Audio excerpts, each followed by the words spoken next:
Come around and still now that you're in your resting pose. So we want to be just comfortable. Maybe you can let your arms go across your chest, above your head, down by your sides, just whatever's comfortable for you. Okay. And we'll start to show up for the practice. Inhaling and exhaling deeply through the nostrils. Just coming into our present moment and present awareness.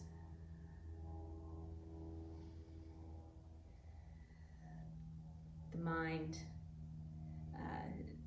is the great trickster, and it creates all these stories and all these things to do, and it's constantly churning over and over itself to create new ideas. And the reason bringing this up is because we can choose, and it's only with practice that we choose our thoughts. It's only with awareness. And as we breathe in and out of the nostrils, just notice what the thoughts are. And as we notice them, maybe we realize that some are beneficial and some are not. We don't have to take any of them personally. We can attach to the ones that we choose and let go of the ones that just aren't serving us. Maybe they did at one point. Now's the time to let it go, release the thoughts, focus on the breath as we take deep, slow inhales in and long, slow exhales out. Letting everything reconcile around the breath. I like to draw the analogy of the mind being very similar to like a YouTube or a Facebook algorithm. It is there to serve itself. It creates all these things to keep us in the mind space. And that's the beauty of yoga. We can use this practice, the asana, to bring the pranayama, the breath, into the body, therefore bringing into alignment the mind, body, and breath, showing up in this place and time in our present moment. With deep breaths in and slow breaths out.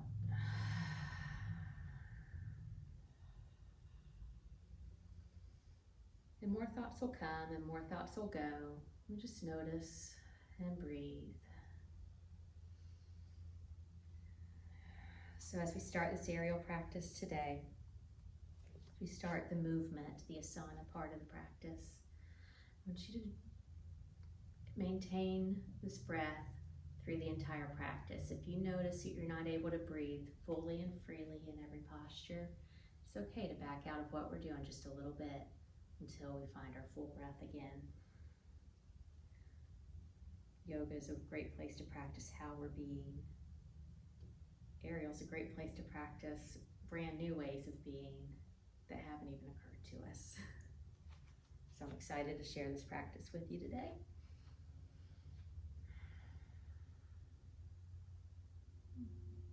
So on the next breath in,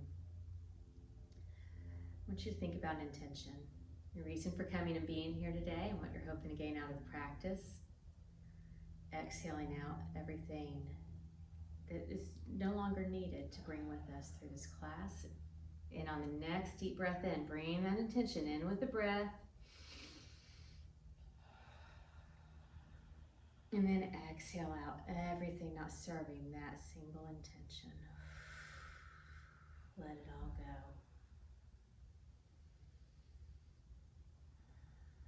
And let's take 3 more long, slow, deep breaths here.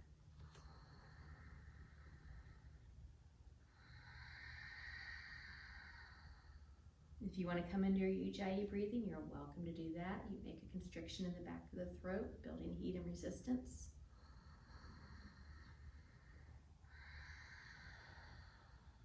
Sounds a little like an ocean wave.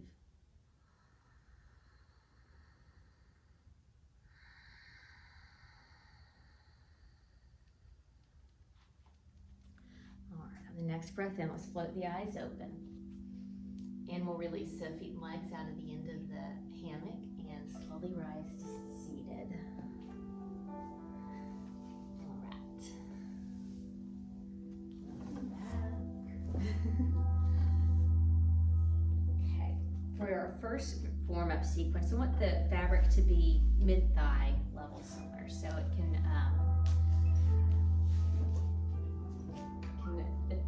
adjust the carabiners on the daisy chains and bring them up or down to do that. And after you get that where you want it, we will bring the mat for this part mostly on the purple wall side of the hammock, because we're going to get a tabletop in front of it, okay? All right. And then standing with the feet rooted into the earth, toes facing forward, just slowly lower down and coming down to both knees, okay? And if you have any kind of like knee issues or if anything's uncomfortable at all, we'll grab a Mexican blanket and like make this more enjoyable, okay? All right, so tabletop in front. Make sure you're completely in front of the hammock because we're gonna put the leg up in there. So if it's right above you, it's gonna be more challenging to get your leg up. So completely in front of the fabric, we'll put the right leg up in. And if you flex the foot, it'll keep the fabric in place.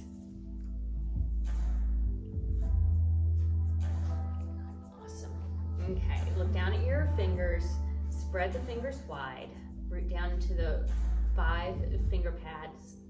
Okay, and on the inhale, we're gonna come in what we call a cow pigeon. So you come back, but look up. We're opening up the front side of the body, the heart and the hip, and then exhale, we're going to come into a cat pose. So bring the right leg in, you're rounding the back. You have the option to lift the left knee up, but it's not necessary, okay? And then inhale into our cow pigeon again, looking up, even stretching the fingers and the toes out, bringing prana into all these areas, and then exhale, squeeze the belly button in toward the spine, making space behind the heart, and then one more time, big deep breath in.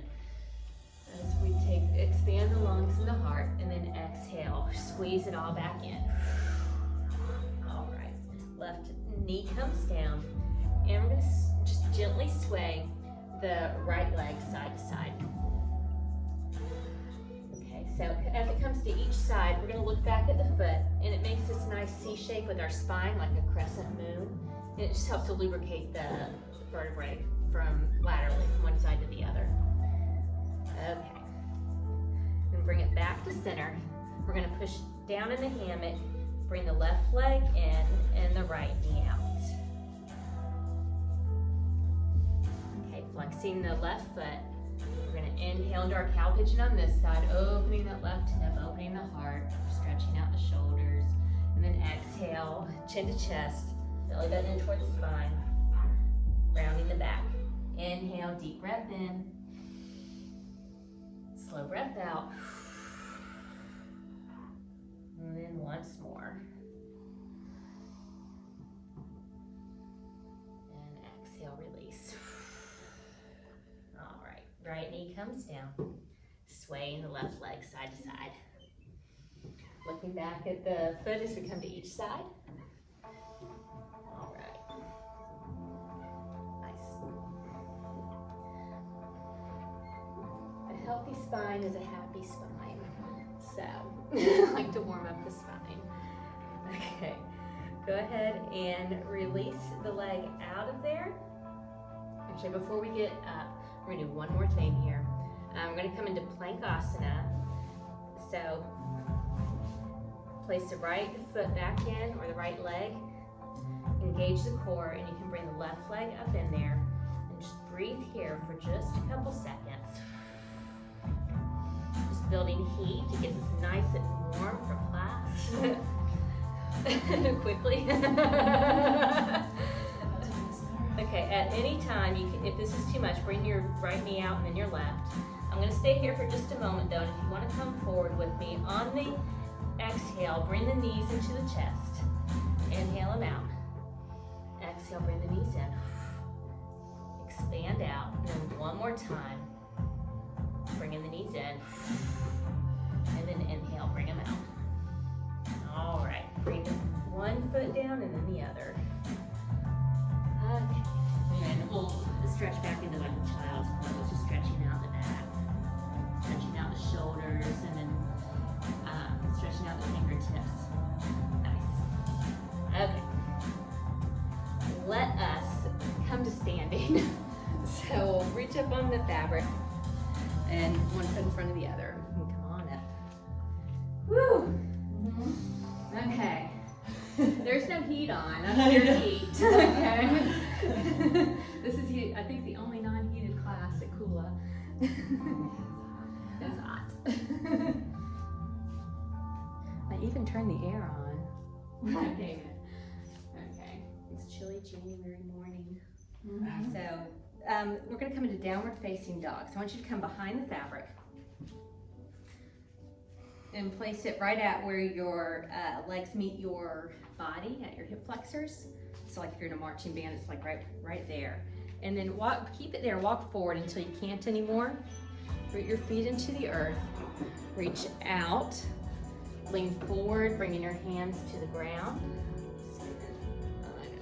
And if this is uncomfortable at all, we can put a Mexican blanket here to increase the surface area too. Okay, got it. And then once your hands are on the ground, take 2 steps back with your feet. Yeah, keep walking back. Your hips are supported. Nice. And your chest is falling towards your thighs. Your fingers are spread wide. Your head is falling in between your biceps, knowing that you're supported here. So we're just creating a little bit of traction between the hands, the hips, and the fingertips, I should say. So imagine a straight line from your hips to your fingertips. Take a deep breath in and slow breath out. Imagine all that space being created in your spine. We're going to take a gentle twist here. So take your, keep your left hand planted and bring your right hand back toward your left thigh or your calf or your ankle, wherever you can reach. Letting the head hang off the hips. So inversions and twists are 2 big detoxifiers. So you are getting a big detox right now. And a warm up around the spine, spirals around the spine. Twisting, creating space, detoxifying. If you want to make this a more active pose, you can bend the right elbow and it'll bring you a little bit more traction, but you don't have to. All right, release the right hand, bring it back out to the floor for downward facing dog.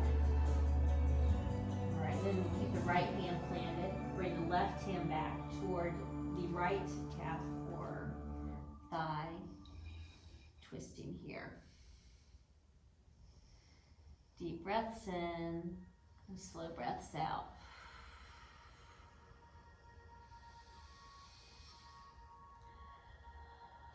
And follow the prana and the breath into your body in all the places. It's bringing healing, oxygenated blood, restoration, intelligence into all these areas of your body. Okay, release the left hand. Back to downward facing dog. And pedal it out. From here, we're going to either walk back or float back to what we call plumb position. Plumb is where we're straight up and down from the ceiling to the ground. And then once we've found that place, we're going to put our hands directly under our shoulders. We're going to come into like a modified plank here for just a second, a supported plank. Okay. And if your legs don't want to come up, push like with weight in the fabric, push it down on your legs a little bit because it's a balance point. It's not a strength move, if that makes sense. Nice. Okay. So hurts a little bit. Okay, we won't be here for long. I'm gonna have to. Okay, bring the legs wide, and then keeping your hands planted where they are, push your body back. It'll bring your legs up. That should bring a little bit of relief. Okay. Letting the head come toward the ground. Bringing the legs up into butterfly.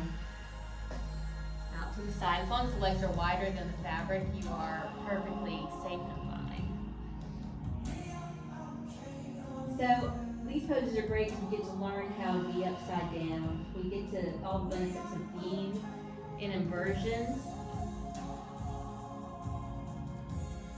without needing to balance on our head for a long period of time.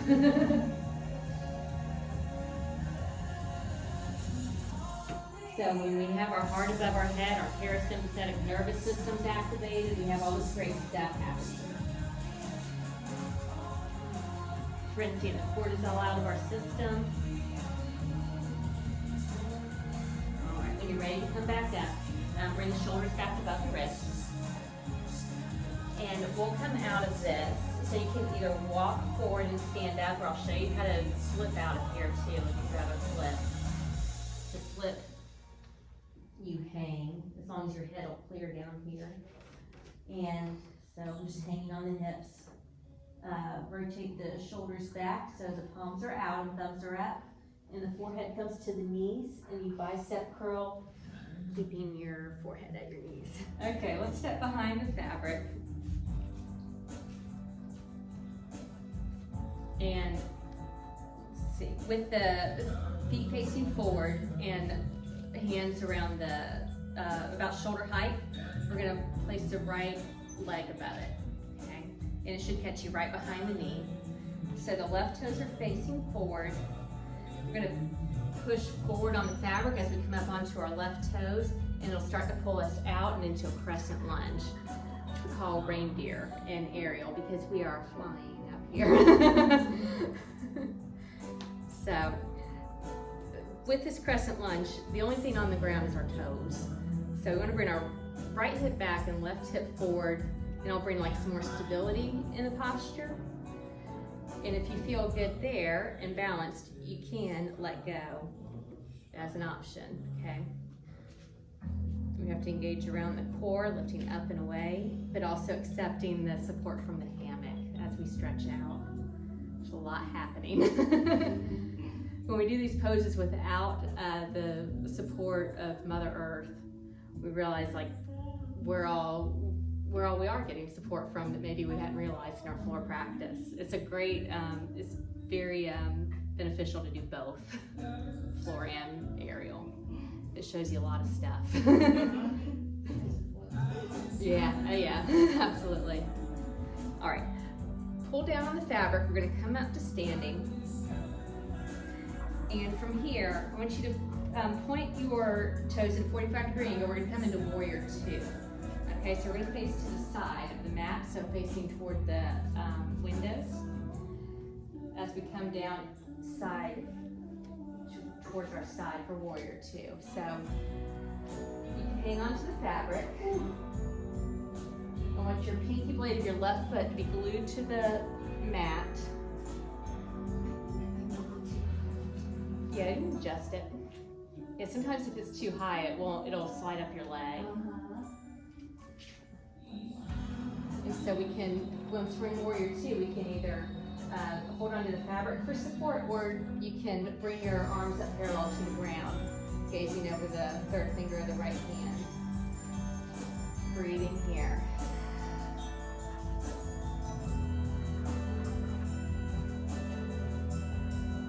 How's that feeling for you? Better? Okay. All right, so we can stay here in Warrior Two, or if you want more, you can exhale forward and down for extended side angle. So the left hand will be up on the fabric or floating.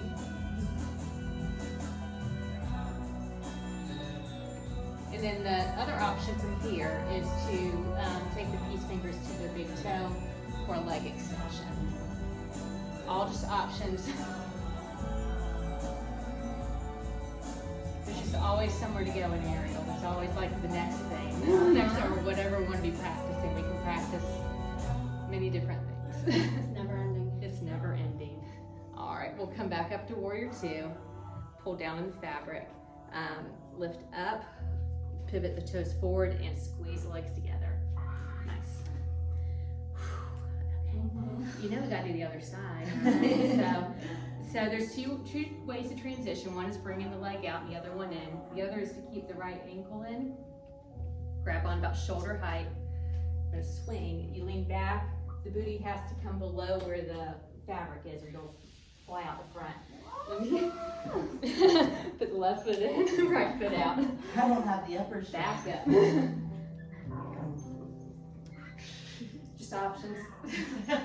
This builds strength super quick. Yeah. All right, so we'll come to plumb position again and place the left knee over top of the fabric. Right toes facing forward and push the fabric away from you so it will bring you to your reindeer on the other side. Squaring off the hips. Still relaxing enough to accept the support where we have it under our knee and beneath our right toes. If you want to let go, you can. The crown of the head is lifting up toward the sky. This builds a lot of strength in secondary muscles too. So when you do bring these postures back into floor practice, it ends up being a whole different ball game. Okay. All right, let's pull down on the fabric and we'll come back up to standing. Turn the foot 45 degrees to the side. The right foot will face toward the back of the studio and come down into warrior two, accepting the support from the hammock, relaxing around the hips.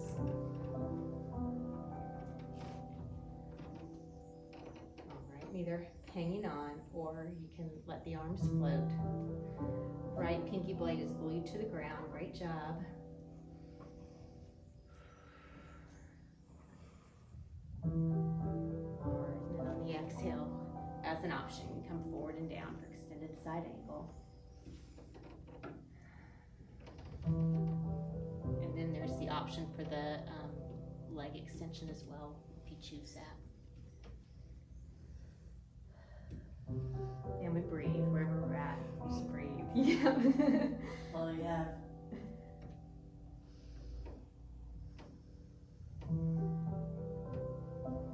Asana is interesting. It's fascinating because we get our body in all these different positions and we breathe space into it, and it's super uncomfortable at first. And then it starts to create a little bit of space each time, a little bit of space, a little bit of space. All right, we'll inhale, coming back up. Reach up on the fabric, pull down, and pivot the toes forward, squeeze legs together, come to the back of the mat. Nice. All right.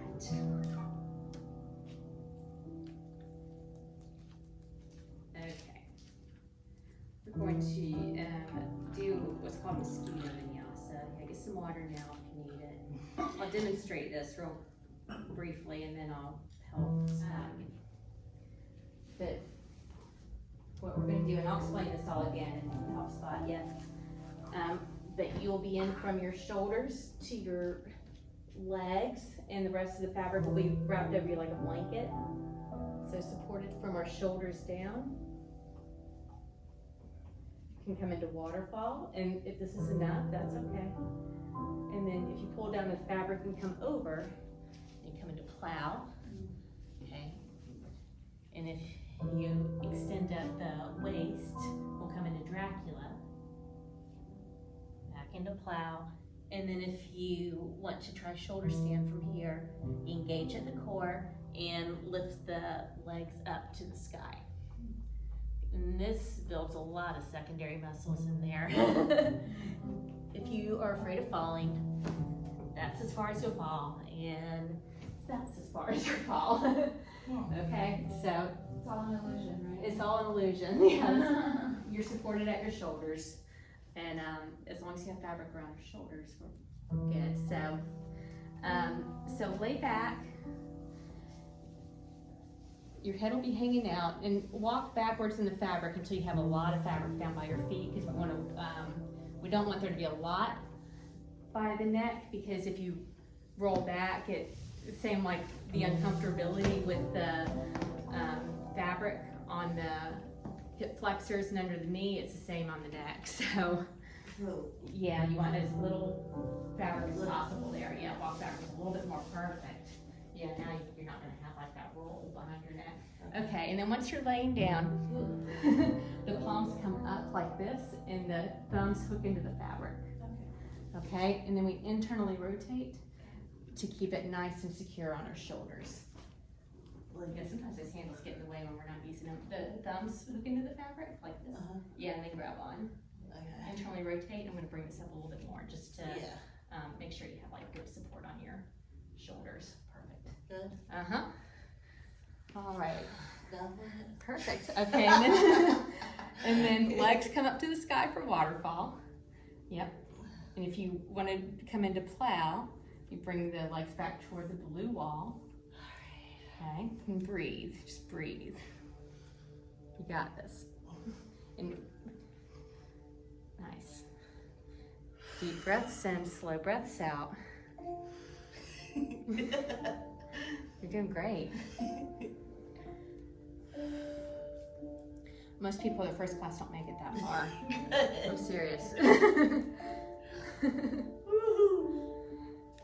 Yeah, so proprioceptively we're learning how to, flip the body all around and be safe and know that we're okay. And it's a lot to travel through physically the first couple of times. But then once you do, it's in your muscle memory, it's in your pathways in your brain that's possible. So it becomes not a scary thing the next time and less scary each time. Deep breaths in, slow breaths out. And you can move, you can find stillness, but you're supported on your shoulders.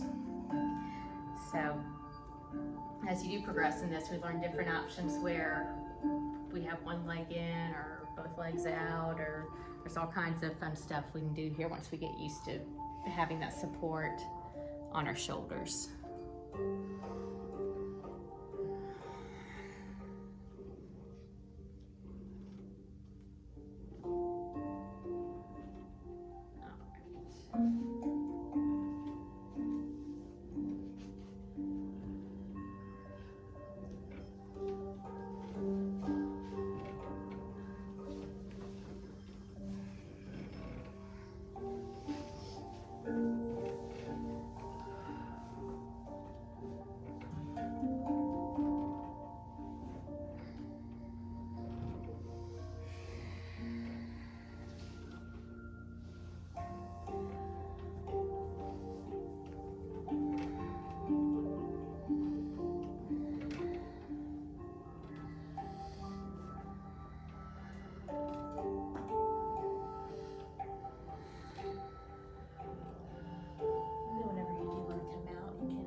Try to flip out the back.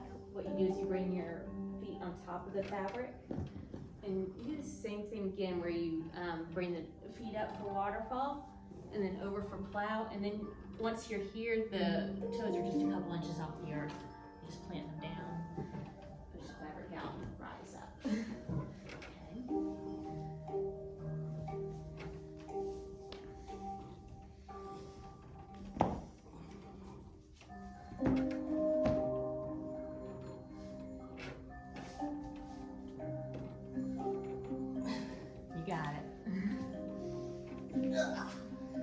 Okay.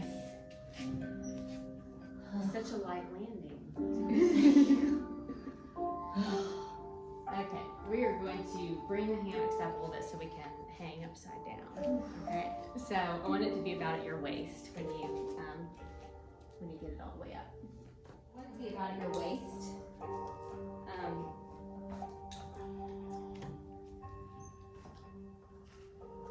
Because we're going to hang upside down from our hips, and we want the head to clear. So a way to test that is make sure your head's going to clear.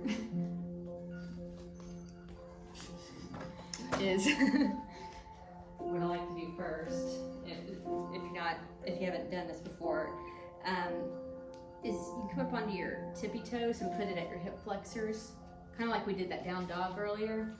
And it's really just to see if the head clears. So you can kind of lift the legs up and just hang your head from the fabric. And as long as it's not coming close to the floor, you are perfectly in right alignment to hang.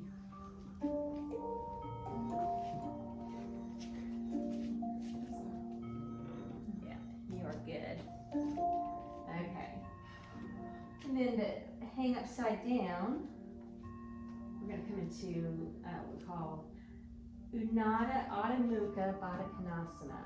It is elevated upside down bound angle pose, what it translates to. Sanskrit is very descriptive.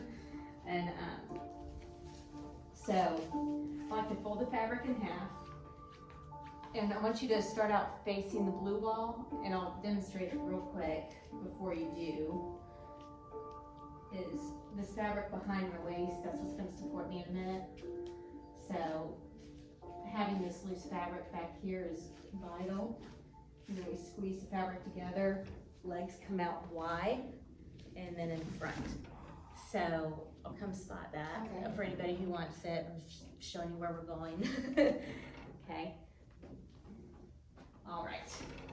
So the reason why we fold it up is to keep all that bunching from happening that causes all the discomfort. Yep. So now you're upside down, kind of just breathe. Visualize that breath going all the way up to the tips of your toes and all the way back down. Okay. And breathe. Nice. If at any point in time you want to come up before I call us to come up, you come forward and reach up for the fabric between your knees. But I'll guide us into that. Just let me know if you're ready to come out ahead of time.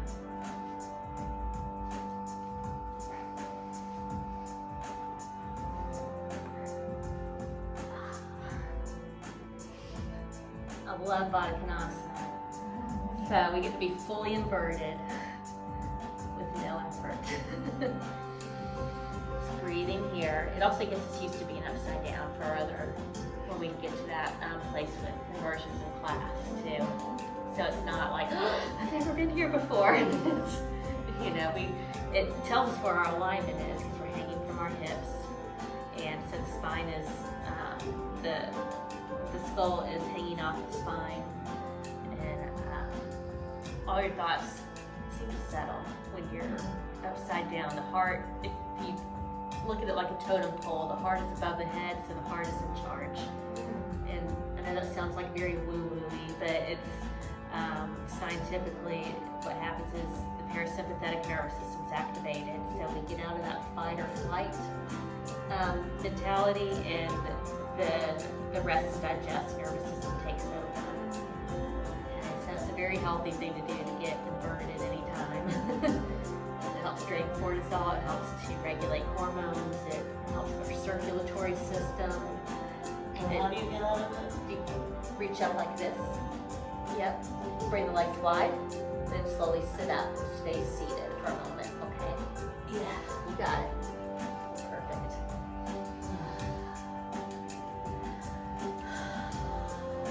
Sometimes inversions, inversions are different every day. Some days I come out of it right away, some days I don't. It sometimes takes a little building up to it too over time. Just getting your body used to it. Can I do that with my feet? You can. All you do, so your feet are like this now. All you do is bend your knees a little bit more and bring the soles of your feet together. You're safe. Got it. So this creates an energetic flow of energy where it's thought yogically that the prana leaves through the soles of your feet and the palms of your hands. So when you connect them, it's called self-healing pose because the energy circulates, it doesn't escape your feet. So self-healing pose when you bring your feet together. It's a great place to work on foot alignment too. You can stretch your toes out and line them up one at a time, which is challenging. Bring your pinkies together, then your fourth toes, third, second, and then big toe. Have the four pads of your feet touching. Get some deep breaths in, slow breaths out.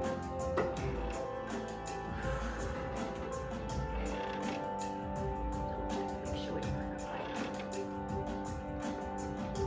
Rock music coming up for our next song. Okay, so if the feet start to feel like they're falling asleep or anything, just stretch the toes out. Bring that energy all the way up to the tips of your toes.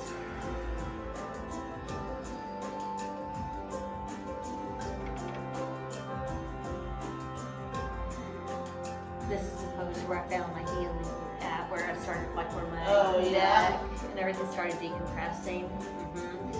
I was telling Tony before class that aerial yoga I came to for injury because I messed up neck and stuff where I couldn't do that for sure. Every time I turned, I had to turn my whole body, you know. And then after I found aerial, I went to first class and decompressed all of it, and like after years of being stuck, so that's why I do what I do. Yeah. So, yeah. And that was before you were obviously a teacher. Yes. Yes. Okay, we're gonna move forward into chandelier if you want to. You can stay here in Baddha-Konasana, but if you want to come forward in chandelier, you bring your right leg out wide, and the knee will bend and come behind you. I know, it's scary. So you don't have to. It does help to like stretch the whole front side. It puts you on the back then and stretches the whole front side of your body out.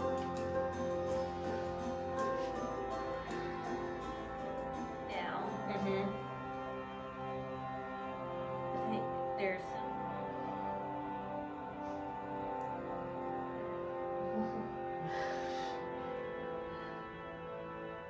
you can reach back for the foot too. Okay. And then when you're ready to come back in, just reach up for the hammock right there and pull down on it. And then bring your leg back around. Like so. Got it. Perfect.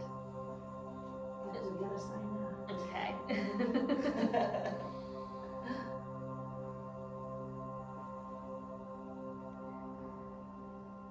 It's best if you don't have anything on the ground, because what happens is this gets loose. I know, it's a lot of trust. I have trust issues, so I'm gonna go right back to Okay. That's okay, it's a lot of progress for having trust issues.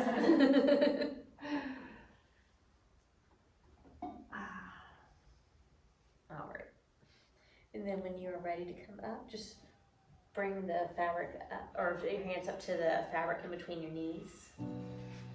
And bring the legs wide. And it will slowly come to seated.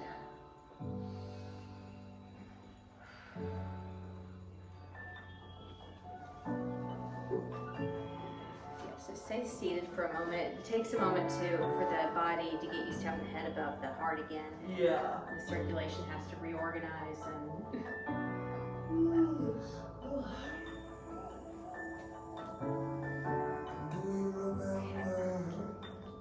when you looked in the water and saw your reflection in embers?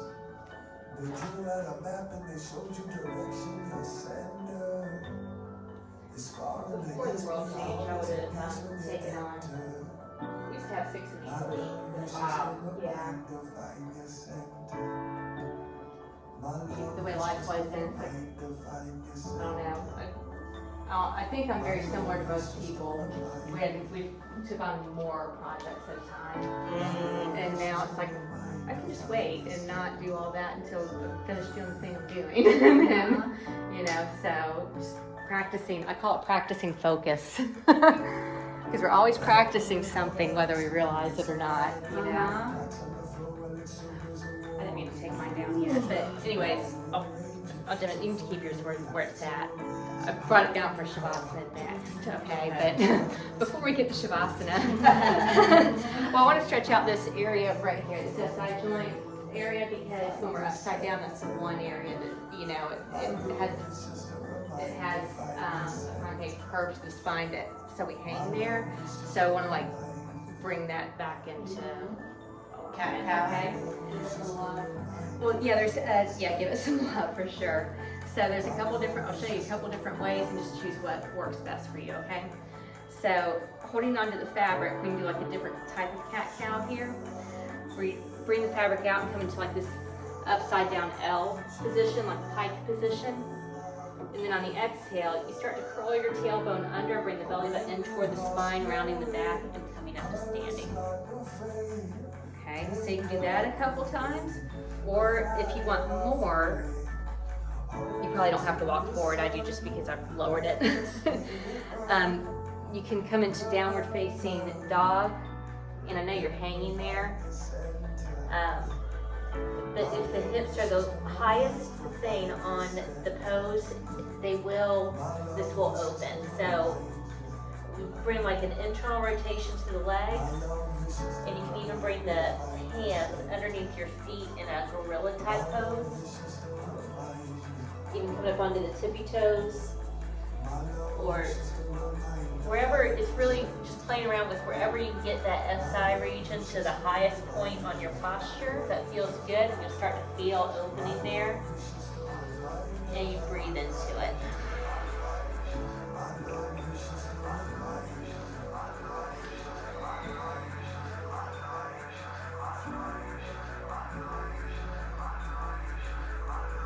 In the Iyengar method of yoga, they recommend 30 minutes of inversion a day, unless you are feeling ill or sick, and then they recommend 60.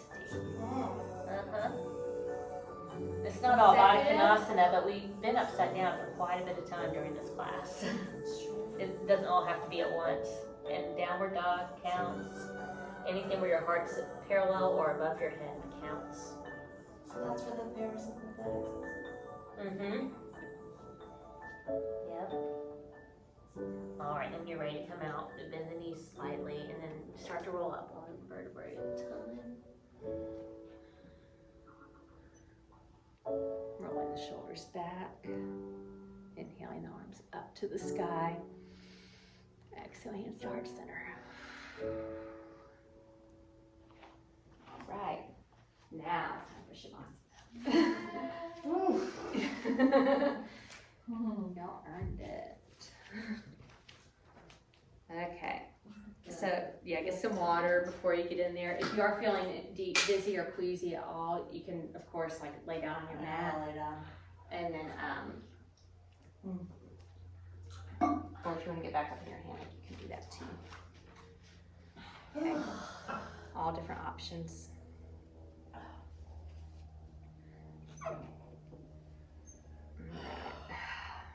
Yeah, putting your feet up is nice. It is. Mm-hmm. Everything about Shavasana is nice. I know, right?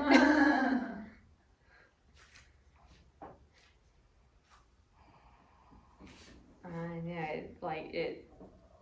it baffles me when people skip Shavasana, and like at Port Orange sometimes some of the classes people leave early and stuff. It's like, oh, you just did all that work, you're missing the best part. Yeah, really. But I understand if you're, especially if yoga is a new practice too, Shavasana can be really difficult because you're still, and practicing being still or just being it's a practice, and if we're not well practiced in it, then it's difficult to be there. But it's worth practicing. Yeah. Then we can. Good gift. Shavasana is actually the pose of assimilation. It's the first pose on our way to meditation after an asana practice. Now that we've done all of this practice for the last hour, we've been in our bodies, using our breath, and our minds have had no choice but to follow. Because we've been practicing all of these new different things that require focus and attention and breath. So there's many layers in the subtle body that make up who we are. First, of course, there's we call them koshas or sheaths. And there's the Annamaya kosha, that is the physical body, the part of you that is made of food. So your physical being, your skin, your bones, your organs, the physical part. Then there's the Pranamaya kosha, that is the breath coming in to fill up that physical layer. So that is always moving and changing with every breath. And then there's the mind, the Manamaya kosha, which will run wild if we let it. So we've brought all of these three back into alignment during the practice by simply practicing yoga, which is a yoking or a union of these sheaths. In this last Shavasana pose of assimilation is where these layers get to settle in alignment with each other, bringing healing, restoration. So the only thing we're practicing here is simply being. There's nothing left to do. There's nowhere to go. I'll bring you out when the time has come with the reading, but for now, simply enjoy the journey.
with you today is from Melanie Beatty's Journey to the Heart. Today it is Release Your Fears. The Royal Gorge Bridge in Colorado is the world's highest suspension bridge. Visiting it was a significant part of my journey, an important turning point. Spanning a section of the Grand Canyon of the Arkansas River, the bridge is constructed of small wooden slats. You can drive it across it or you can walk it, peering down through the slats to see the river 1,050 feet below. When I reached the park surrounding the bridge, I parked my car, grabbed my backpack, and got out to walk across the bridge. I neared the bridge, then turned around. I was too afraid to walk across, certain I'd blow off. I decided to drive. I returned to the Jeep, drove to the bridge, but stopped again. I backed up, drove back to the toll booth, and hailed the man working inside. "Will I be fine?" I said. He looked at me strangely. "Will I be fine?" I repeated. He finally got it. "You'll be fine," he said with a smile. I drove back to the bridge. Inch by inch, I drove the car across the wooden slats. I was afraid to look to the right or left, afraid to look down, afraid to look, afraid not to look. I never knew how much fear was in me until I drove across that bridge. And to get back, I had to turn the Jeep around and drive across the bridge once more. Sometimes we're so afraid we don't even know how afraid we are. Sometimes we carry so much fear that it interferes with our ability to enjoy life. Feel and release your fears. See how needless they are. See how they keep you from enjoying life. Unclench your hands. Don't always look straight ahead. Experience adventure and let yourself live. As the man said, you'll be fine. So I'd like to thank you both for coming out to aerial yoga today. It was my honor and joy and privilege to be able to guide this practice today. I honor that place in you where the universe dwells. I honor that place in you of light, of truth, of love, and of peace. When you're in that place in you, and I'm in that place in me, we are one. Namaste. Namaste. Take your time as you start to get up. Be sure to drink lots of water today. The fabric pushes in it. It does a whole lymphatic cleanse too when the fabric pushes in at a certain point. So like you had a deep tissue massage. Drink lots of water. Okay. I didn't think it was going to be as hard as it is. It's challenging. It's challenging in a whole different way than the vinyasa classes. It's just different. Yeah, the whole trust thing is not the regular classes. Right. It's like ground's right there, and right. There's not too much that too much that can go wrong when someone's on their mat. I mean, there is always, but I don't do anything crazy on that anyway, so. Right.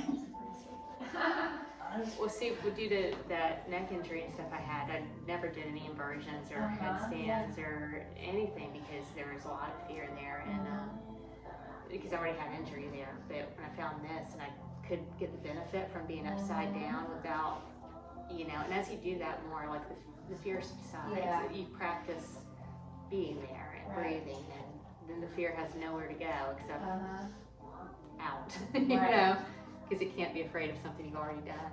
Right. The Scorpio in me is very untrusting, right? It's like, I don't know about that. What does that look like up there? What it looks like up there, the chain is completely around the support and clasped back together with those quick links. So that's what I was thinking when yeah. I was upside down. And each rig is on a different beam because all the beams run this way except for the main one that runs this way. So yours and that one beside it are on the main support beam, and the rest are on all the other support beams. So you see they're like in a row, like nothing's on the same line. So we get up there periodically and just check. The only thing that's happened over the years is those quick links have just gotten tighter. You can't undo them. So, and that chain up there holds 3,000 pounds. So it's You know? It was more But like, I do know it's like over in Port Orange, you can see it. You can see it looped around and see exactly what's going on. It's the same thing that's going on over here. You just can't see it because of the drop ceiling. right, yeah. You know. But it's like one of those things, like really, like the bridge, right? It's Right, kind of just like, exactly. I'm sure it's fine. It's fine. And I right? swear that's today's reading. This Yeah. is January 14th. That's what it is today. Yeah.